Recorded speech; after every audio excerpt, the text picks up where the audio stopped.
रामराम पाहुण्यांनो, आईबाबांची तिजोरीमध्ये आपलं स्वागत आहे. तुम्हाला मागचा सीन बघून तर वाटतच असेल, बरोबर, तुम्ही बरोबर ओळखलं. मी गावाला आलेली आहे आणि आज माझी आई माझ्यासाठी स्पेशल इडल्या बनवणार आहे आणि त्या पण नाचणीच्या इडल्या. चला, उशीर न करता आपण इडल्यांची रेसिपीला सुरुवात करूया. चला की बघूया तिजोरी उघडून. नाचणीच्या इडल्या ह्या खाण्यासाठी अतिशय पौष्टिक असतात आणि ह्या पचायला पण हलक्या असतात. चला रेसिपीला सुरुवात करूया. आधी मी चटणी बनवून घेणार आहे.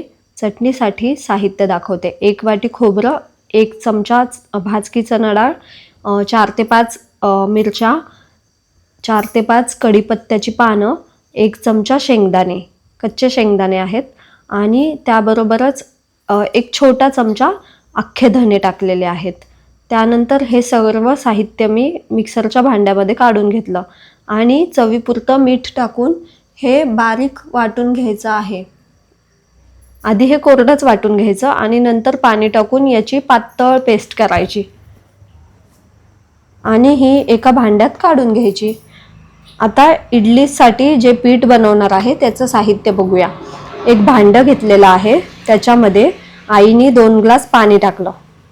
आता तुम्ही इथे पाणी न टाकता आधी पीठ घेऊ शकता, कारण पाण्यामुळे कसं पिठाचा अंदाज कळत नाही, त्यामुळे तुम्ही तसं करू शकता. पण आईने इथे आधी पाणी टाकलं आणि त्याच्यामध्ये चवीपुरतं मीठ टाकलं. आता पाण्याच्या अंदाजाने हळूहळू पिठाचं प्रमाण टाकणार आहे. हे आहे नाचणीचं पीठ. आता इथे 2 चमचा नाचणीचं पीठ टाकले. आता हे व्यवस्थित गुठळ्या मोडेपर्यंत याला मिक्स करून घेऊया याच्यामध्ये आणि हे असंच मिसळत राहायचं आहे जोपर्यंत याच्या गुठळ्या मोडत नाही तोपर्यंत. आता ह्या गुठळ्या मोडल्यानंतर याच्यामध्ये आपण चितळेचं इडलीचं पीठ टाकणार आहोत. चितळेच्या इडलीच्या पिठामुळे अगदी सोपं काम झालं. हे चितळेचं इडलीचं पीठ आहे. हे सुद्धा आता 2 ते 3 चमचे वापरणार आहे. आधी 2 चमचेच वापरलं आणि हे व्यवस्थित मिसळून घेतलं. पीठ अगदी पाण्याच्या प्रमाणानेच वापरायचं आहे, कारण कधी कधी पीठ जास्त होतं, कधी पाणी जास्त होतं, त्यामुळे हळूहळू त्याचं प्रमाण वाढवत जायचंय.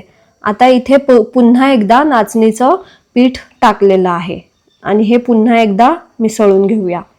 इथे जवळजवळ 4 चमचे नाचणीचं पीठ लागलं आणि 3 चमचे चितळेचं इडली प्रीमिक्स जे आहे ते लागलेलं आहे.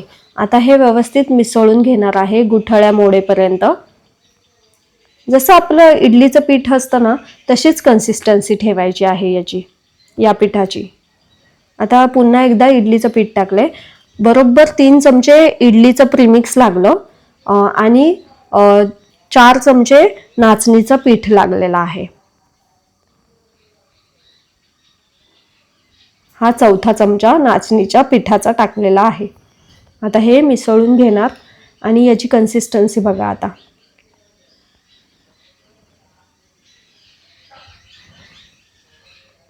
ह्या इडल्या अतिशय चविष्ट लागतात खायला आणि खूप हलक्या असतात ह्या पचायला पण.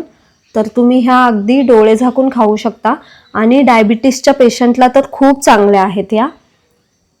आता याची कन्सिस्टन्सी बघा. हे बघा, अशी पाहिजे कन्सिस्टन्सी. आणि आता हे अजिबात साईडला न ठेवता इन्स्टंटमध्ये याच्या इडल्या बनवायच्या आहेत. आता इथे इडलीचं भांडं घेऊन त्याला तेल लावून घेणार आहे आई. आणि त्यानंतर आमच्याकडे छोटासा सिलेंडर आहे, त्याच्यावरच स्टोव लावलेला आहे. त्याच्यावर आई इडल्या बनवणार आहे आज. हे तेल लावून घेतलं आणि याच्यामध्ये इडलीचं पीठ टाकून घेणार आहे.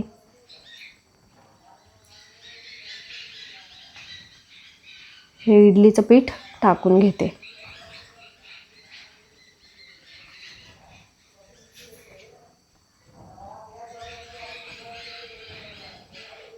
तुम्हाला कशी वाटली ही रेसिपी कमेंट करून नक्की सांगा. आणि तुम्हाला माझ्या रेसिपीज आवडत असतील तर चॅनलला लाईक, शेअर, कमेंट आणि सबस्क्राईब करायला विसरू नका, कारण अशाच चविष्ट पारंपरिक आणि सोप्या रेसिपीज मी तुमच्यासाठी घेऊन येते. आणि आज तर मी गावाला आल्यामुळे आईने माझ्यासाठी मस्त इडल्यांचा बेतच केलेला आहे. आणि आईच्या हातचं काहीही खाल्लं तरी चवीचंच लागतं.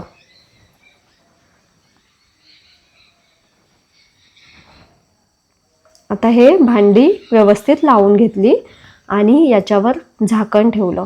त्यानंतर या छोट्याशा स्टोववर आम्ही हे पात्र ठेवणार आहे. आणि याची फ्लेम मीडियमच ठेवायची आहे.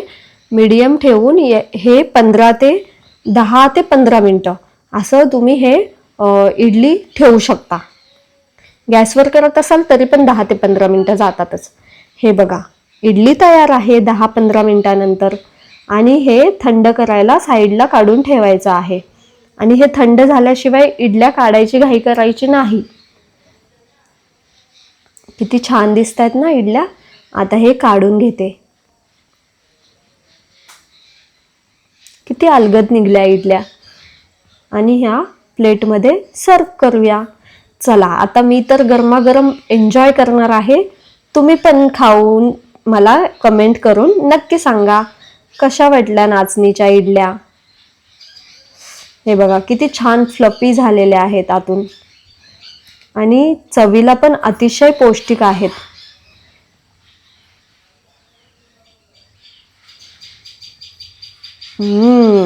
खूपच छान झालेल्या आहेत. थँक्यू आई.